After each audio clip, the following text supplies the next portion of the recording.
So umayini, she's telling uTirelo to stop begezeling. It's not worth it. Umjolo uyanyisa. You'll have wrinkles. You'll be looking like 40 while you are 25. So guys, on Utshana Nesthembu season 9 episode 5, umayini and Tirelo, they will be having a conversation. uTirelo, she'll be sharing inkinga zakhe zomjolo. And umayini was like, you know what, Ntombazana, it's not worth it. Umjolo uyanyisa. You can see Musamseleko, guys. Umayini, she's always complaining.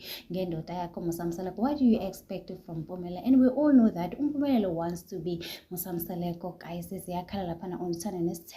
coming episode next week, Wednesday, 8 o'clock on Mzansi Magic. I cannot wait for Tirelo and Mayini, guys. Even though Tirelo and Mayini are bestie, we have seen them so many times together.